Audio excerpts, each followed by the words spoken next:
Good evening. Welcome to the May 17, 2016 meeting of the Milford Planning and Zoning Commission. If I can ask that you please rise for the Pledge of Allegiance and a moment of silence. I pledge allegiance to the flag of the United States of America and to the republic for which it stands, one nation, under God, indivisible, with liberty and justice for all.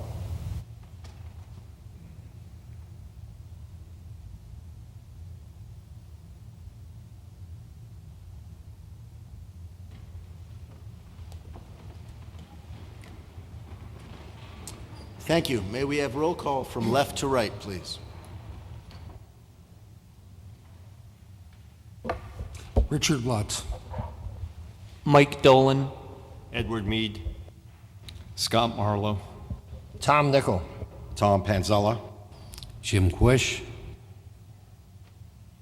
And I'm Anthony Sutton, Chairman of the Board. The first item on the agenda tonight is a public hearing for 115 Wolf Harbor Road, Zone RA. It's the petition of Martin L. McCann, Esquire, for a special permit and site plan review approval to consolidate the property located on map 105, block 914, parcel 17, with 95 Wolf Harbor Road for use as a private nonprofit school, of which the Connecticut Center for Child Development, Inc.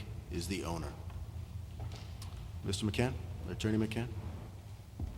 Thank you, Commissioners. Good evening. As Mr. Sutton said, my name is Martin McCann. I'm an attorney who represents the Connecticut Center for Child Development, which, as most of you know, is a nonprofit organization that runs a school for autistic children, children with Asperger's and similar spectrum disorders. The main campus of CCCD is located at 95 Wolf Harbor Road, as you know, and in 2013, CCCD purchased a single-family dwelling in an RA zone, which is 115 Wolf Harbor Lane. The purpose of us being in front of you tonight is to ask for a special permit so that the school may use that dwelling for administrative purposes in connection with two of its what we would characterize as light traffic programs. And those programs are, number one, the school would like to relocate its diagnostic center from 95 Wolf Harbor Road to 115 Wolf Harbor Road. The diagnostic center consists in the main of three people: one full-time administrator that would be working there during the school year from 30 to 40 hours, a clinical psychologist, as well as a behavioral analyst. So at any given point during the week, the behavioral analyst or the clinical psychologist would have a patient that he or she would meet with, and those meetings would last from 1 to 2 hours. So as you might expect, and we might get 1 to 3 meetings of patients per week. So as you might expect, that's a fairly light traffic activity. The second one is the CCD's outreach program. The outreach program is a group of 3 behavioral analysts who actually travel to the school districts and give behavioral analytical services to students within the district. So they wouldn't be meeting with any students at 115 Wolf Harbor, but they do need a place to fill out their reports, to keep their files and the like. So at any given time, you might have, and correct me if I'm wrong, Suzanne and Roger, each of them might be there once a week for how many hours? Okay. And by the way, please forgive me, I'm here with the Chief Executive Officer, Suzanne Letso, Chief Financial Officer, Roger Letso, and the Systems Director, Glenn Vale. So with that said, all I can tell you is that there are no improvements that are being proposed here. The house is going to remain exactly as it is. There will be no footpath because the traffic or the pedestrian traffic is going to be very light. We are not changing any part of the exterior. We're not making a bigger driveway. We're making no changes to 95 Wolf Harbor Road either. This will continue to look like and behave as close as possible to a single-family dwelling in an RA zone. And with that, I invite your questions for me, or if I can't answer them, to Mr. and Mrs. Letzow. Thank you very much, Attorney McCann. And for the record, I neglected to mention, we're joined this evening by City Planner David Sulkus and Board Secretary Phyllis Leggett. Mr. Sulkus, do you have comments on the application?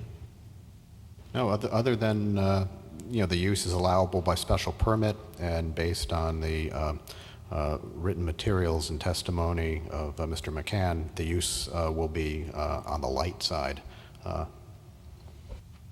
Thank you. Are there questions from the board for the applicant? Mr. Nichol. Yeah, this house you purchased, is anyone living in it now? I don't believe so, sir, no. No. Will anyone be living in it when you turn it, or when it becomes a school? No. Okay. How about I understand there's a shared driveway there. Who is responsible for that? I believe it would probably be the responsibility of both owners.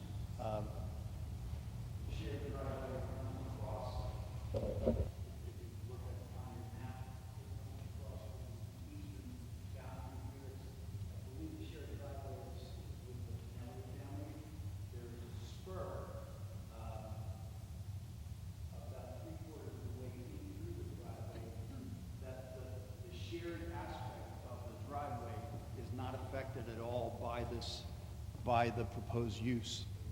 There is a spur where where the Connecticut Center's driveway veers off to the right, and there are between, I think we counted 7 parking spaces without having to reconfigure that. No, I understand the terrain. I was out there. Who is responsible for the road and the plowing of snow? I'm sorry.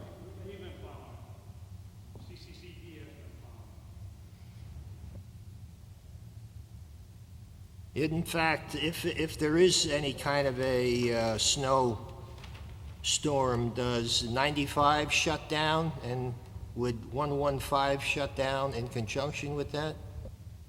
If the snow is sufficient to close the school, all the functions close. We still have somebody come and plow the driveway as soon as we can. But yeah, people that work for us, I think if we close, they close. Are there further questions for the applicant? Mr. Yes. Lutz. Did the neighbors know that you're purchasing this house? That we were purchasing, or that we're here That before the board? you've purchased the house and you plan to use it? Yes, they do. Have any of the neighbors complained to you about it? I received a call this afternoon from attorney Vince Amendola. Thank you. And he told me that Mr. Pinelli had, as what he described, a concern about the shared use of the driveway. But as I explained to the board, we see this as light usage, which will be akin to the same type of traffic that you'll see if a single family is occupying the dwelling. Are there further questions for the applicant at this time? Seeing none, at this point, I'd like to open the public hearing to public comment. I would ask that people who wish to be heard on the application keep their comments brief. And first, if we can hear from people who would be in favor of the application. Is there anyone who wishes to speak in favor of the application? Seeing none, is there anyone who wishes to speak in opposition to the application? Sir, please, come forward. My name is Ken Pinelli. I own the property at 121 Wolf Harbor Road, and I'd like to give each one of you folks something here.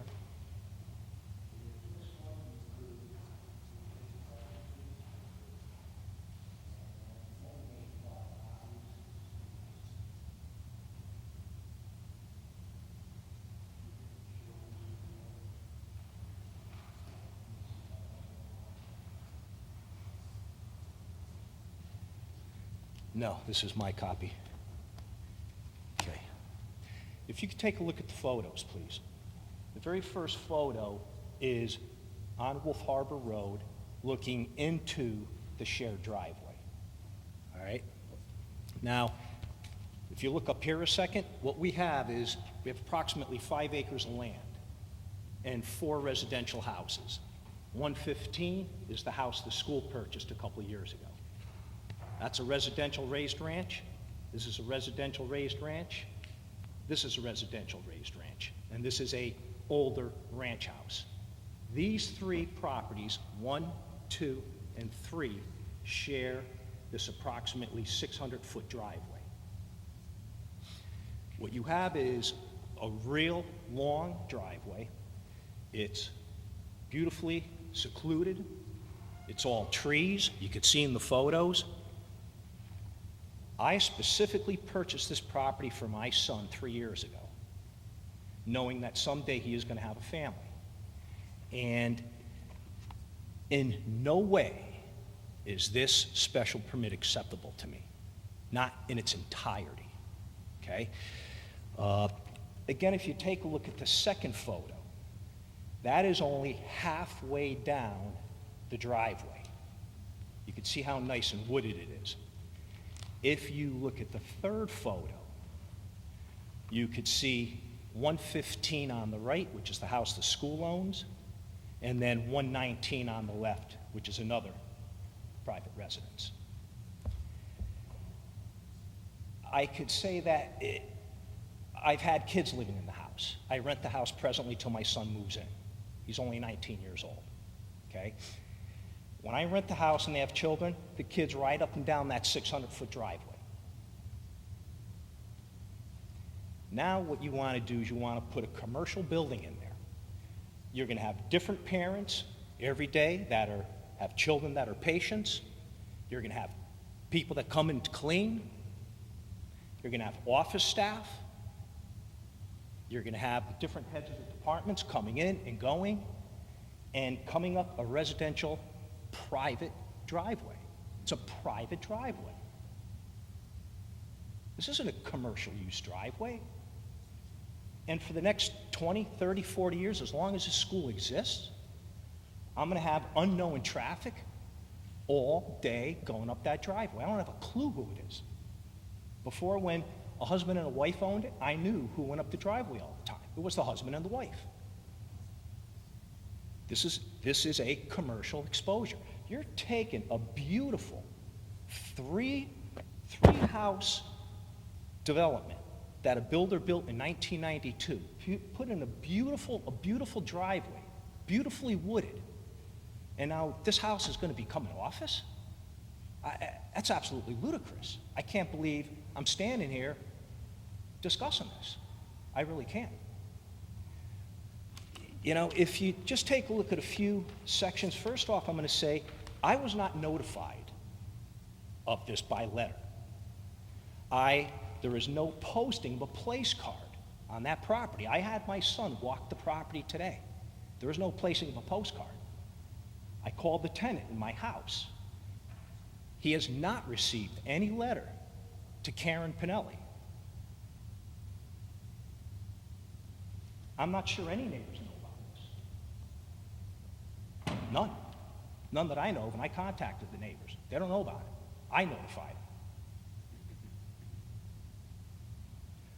You know, so again, I mean, if you just look at the rules, 7.2.2.1 for a special permit, safety.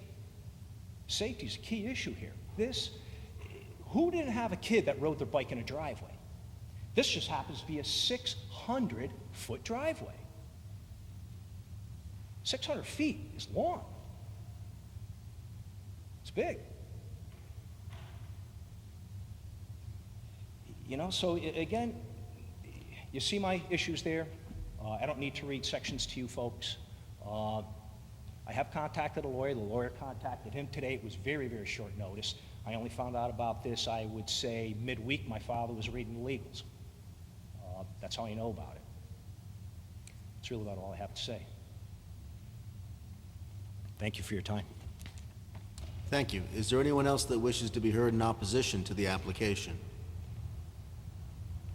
Seeing none, Mr. McCann, do you wish to respond to the public comment?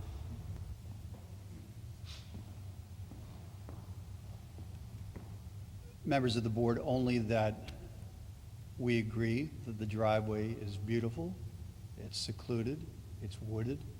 We have no intention to change the character of the driveway. You've heard from my testimony earlier, the two programs that we would like to move from 95 to 115 are light programs.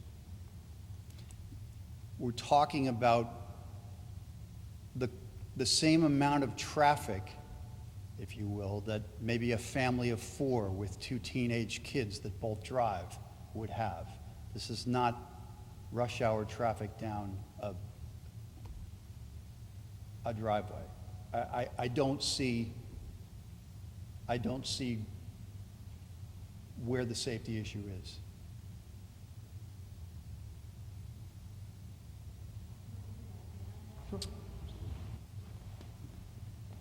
Good evening. I'm Suzanne Lutzow. I'm the CEO of Connecticut Center for Child Development. And for the first 2 years that we owned the house, we leased the house to 4 of our staff. We had regular lease arrangement. It was separate from our business. But those 4 people lived there, 4 young people, and they generated a lot more traffic, a lot more evening noise, a lot more visitors who were more inclined to drive perhaps recklessly than a mother with children in her car who's driving children with disabilities to see a doctor.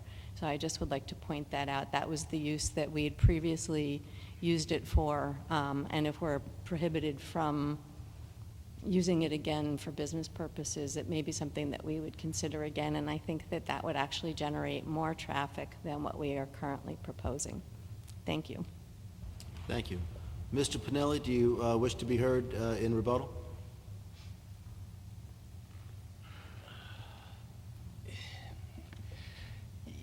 All I could say is put this into perspective. If you have a driveway in your yard, do you want unknown people in your driveway every single day? It's going to be unknown people. Every day, it could be a different parent, different child, different educator, different delivery man. Even if the board was to consider this, there has to be some serious considerations here. They'd have to abandon the driveway. Absolutely would have to abandon the driveway. I wouldn't tolerate any less. And they would never be able to encroach on the property. And still, you're talking about turning a beautiful residential 3-house subdivision, one of them into an office. It's not right. It's not an office. It's a residential house. I bought that property for a specific reason, an absolute specific reason. I planned this for 20 years. It's part of my son's future education and how I fund money for them. And I certainly plan on him starting a family there. And to think he's going to have a kid on a bicycle riding up and down there. And again, this is a 600-foot-long driveway, folks. It's not a commercial exposure.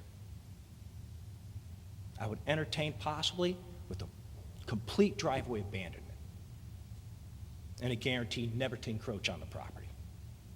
That's about all I have to say. Thank you. Attorney McCann, do you wish to be heard in response? Appreciate your time. You don't have to. Thank you.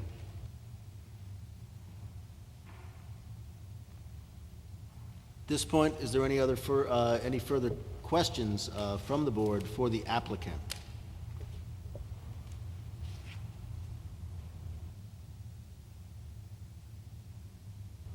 Mr. Mead. Thank you, Mr. Chairman. Through you, if this is a shared driveway for 4 homes, is it deeded that everyone has the use of it now? I would have to look at that, Mr. Mead. I don't know the answer to that. Right. So there would be no way to abandon a driveway to this one property then, right? I suppose that we could abandon, if it were necessary, we could abandon our interest in it, and the remaining three adjacent property owners would own the shared driveway as tenants in common. But Thank you. again, I see this as a tempest in a teapot. I don't see the traffic. Thank you. Thank you. Are there any further questions for the applicant? Seeing none, does anyone have any reason why we should not close the public hearing at this time? Seeing none, we'll close the public hearing at this time. Does anyone wish to make a motion relative to this application?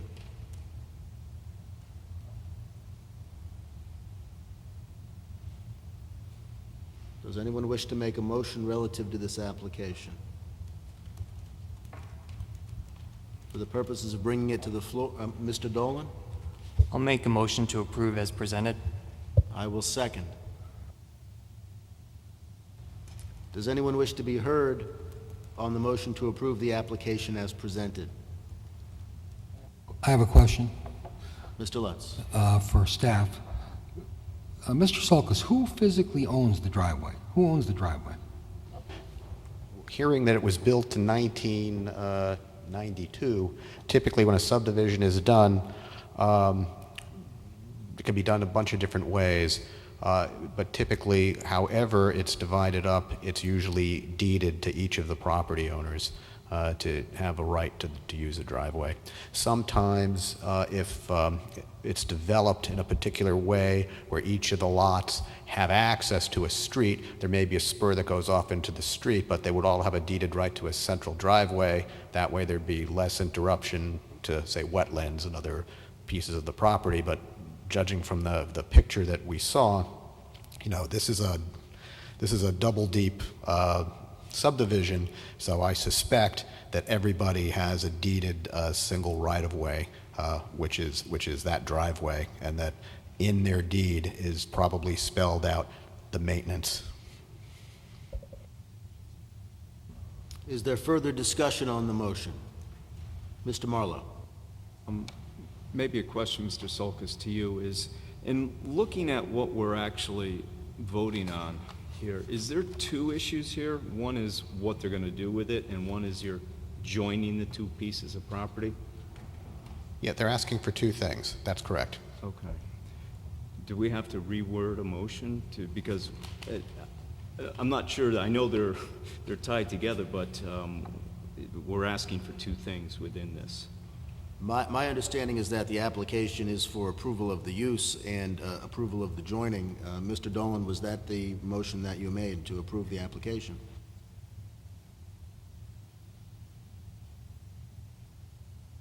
I believe so, yes. I believe, Mr. Marlowe, that is the motion on the floor. That's how it was presented on the agenda, correct? Correct. Is there further discussion on the motion to approve?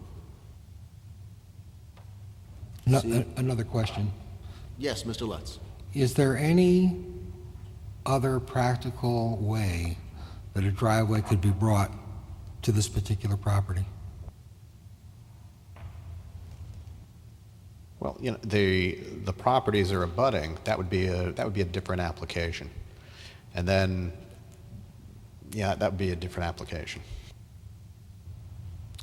Further discussion on the motion?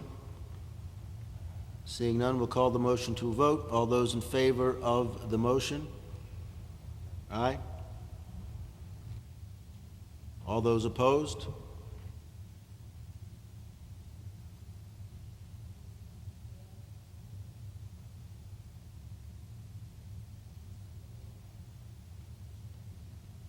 One, two, three.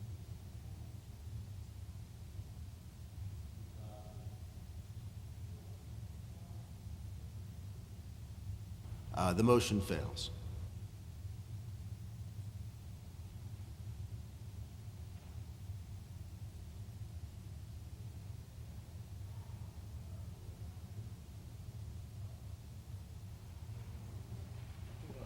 Yeah, Mr. Chair, we have 8 members present. Oh, 8, Mom. We have 8 members present, so is it 4 and 4?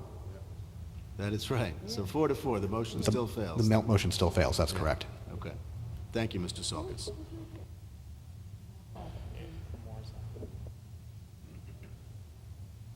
The next order on the agenda is new business, 734 Naugatuck Avenue. It is a request by Devon Power LLC for an extension to the special permit granted by the Planning and Zoning Board, which expires on May 20, 2016, on map 31, block 300, parcel 0, of which Devon Power LLC is the owner.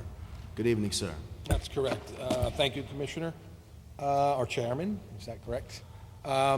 Devon Power is requesting an extension of time to complete our remediation dredging project, which was approved by the Planning and Zoning Board with a special permit back in May of 2014. We are in the present position of transporting and disposing of the material. The permit expires, the special permit expires May 20th, this week. So we are asking for an extension for another year to complete the project. Thank you. May I have your name again, sir, for the record? My Into the name is microphone. Paul Bukowski, and I am the representative for Devon Power. I am the environmental engineer, compliance engineer for the facility. Thank you, sir. Mr. Sulkus, is there a comment from staff on this application or request? I think it's good, since they're in the middle of doing work, that they be given the opportunity to complete the work. Are there questions from the board for the requester? Mr. Quish. What is your reporting responsibility to this board in terms of the timeline you first proposed, which obviously you did not meet, and the timeline you're now proposing? Are you bringing forth anything besides a request for a year, or do we have any kind of a timeline? Excuse me, we are only bringing in a request for an additional year. We're in the process of determining how to dispose of the material, whether it be on-site or dispose of off-site.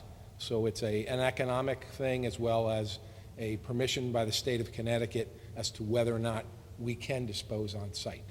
They are leaning that way, but that's something that will have to go out for public comment, and it'll take a little more time.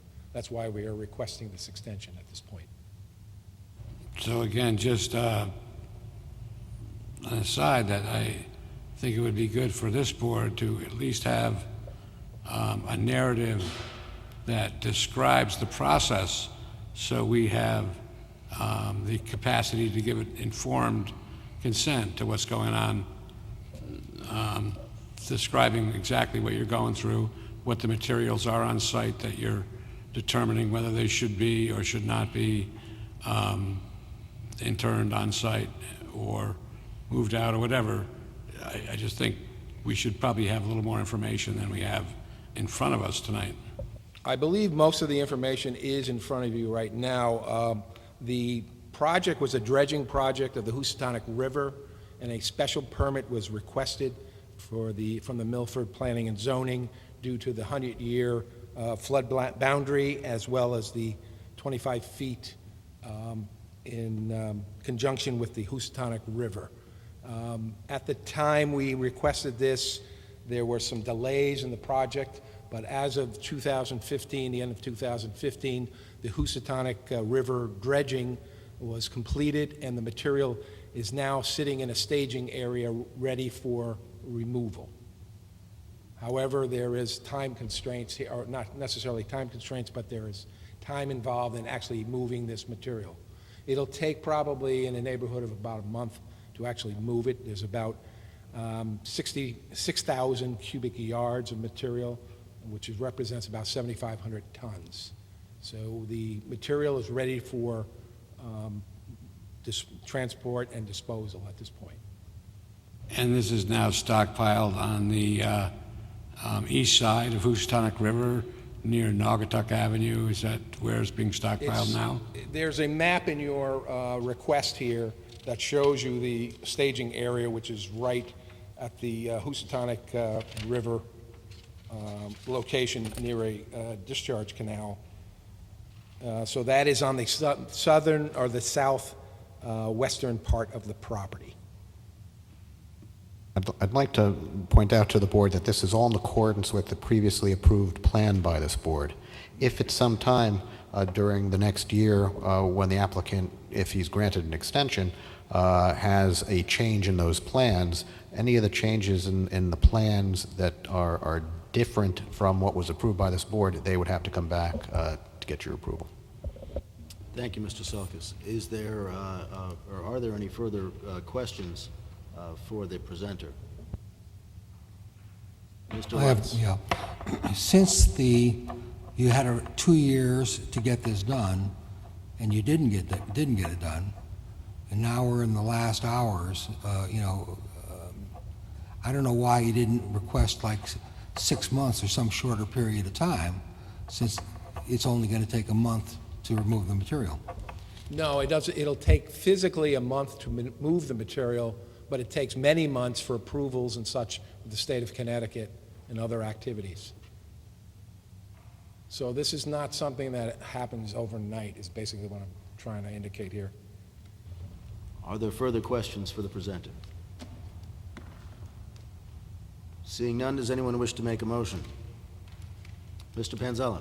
I'll make a motion to approve 734 Naugatuck Avenue as submitted. Is there a second? Second by Mr. Nichol. Is there any discussion on the motion? Seeing none, I will call the question. All in favor of the motion? Aye. All opposed? The motion passes. Thank you. Thank you.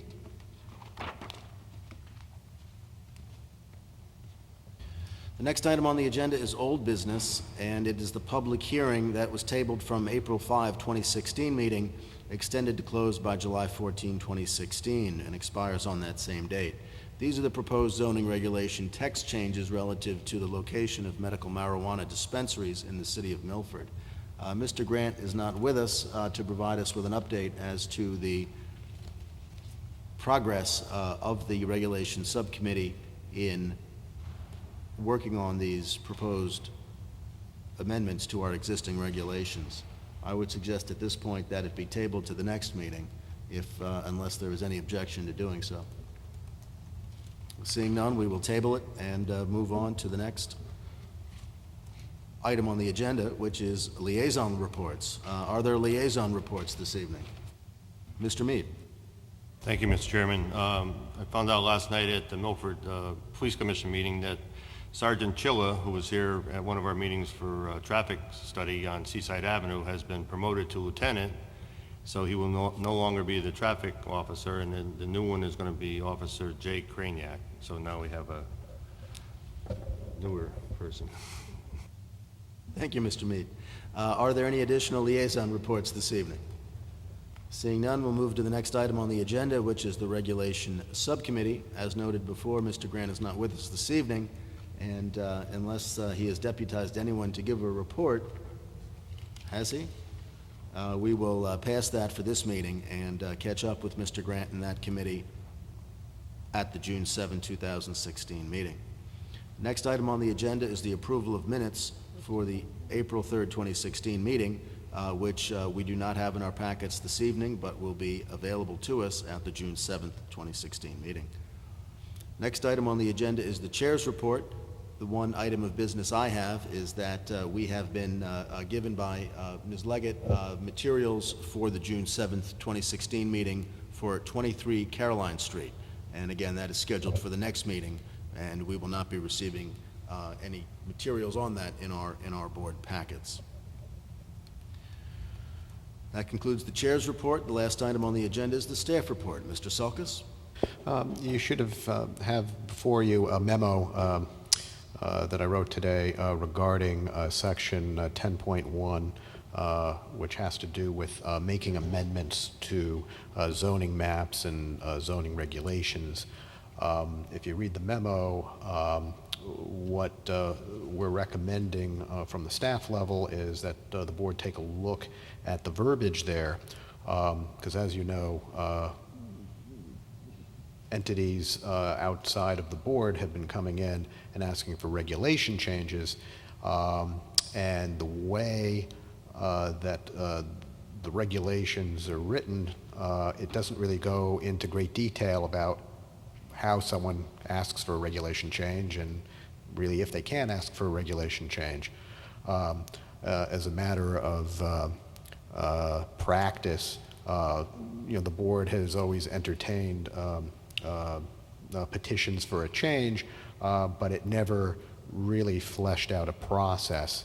So to make it more clear, we're recommending that if you want outside entities to make a regulation amendment, I'm suggesting a couple of tweaks in the currently existing language just to make it clear that they can petition for you, and if you agree that that's something that they should do, we would work on perhaps coming up with a more defined process, probably along the lines of if you look at our regulations, we have a defined process for amendments to the zoning map. So we would add just a little more detail to that. But one of the things you should be aware is by state statute that gives you your powers, you're under no obligation to actually entertain regulation changes from anybody if you so choose. But if you do choose, then we should have a more clear process for that. So just something to think about, and either let Chairman Sutton know your thoughts, or call me directly, and then we can sort of move this forward. I would recommend at the very least that we make, if the intent is to keep these allowing people to make amendments, that we make at least those few little changes that I'm showing in the I think the second or third paragraph there. But let me know what you think. Thank you, Mr. Sulkus. Is there a comment from the board on the staff report? Mr. Yeah, I would think that would be appropriate for staff to draft a recommendation to the Regulations Subcommittee, just reiterating what was just said, and that could be then brought in front of the board from there. Thank you, Mr. Quish. Are there additional comments on Mr. Sulkus's report? Seeing none, Mr. Sulkus, if you could provide that to the Regulation Subcommittee, and Mr. Grant, I would greatly appreciate that. Okay. Thank you very much. That concludes the agenda for this evening. The chair will now entertain a motion to adjourn. Mr. Dolan, is there a second? Mr. Mead, all in favor? We stand adjourned. Thank you.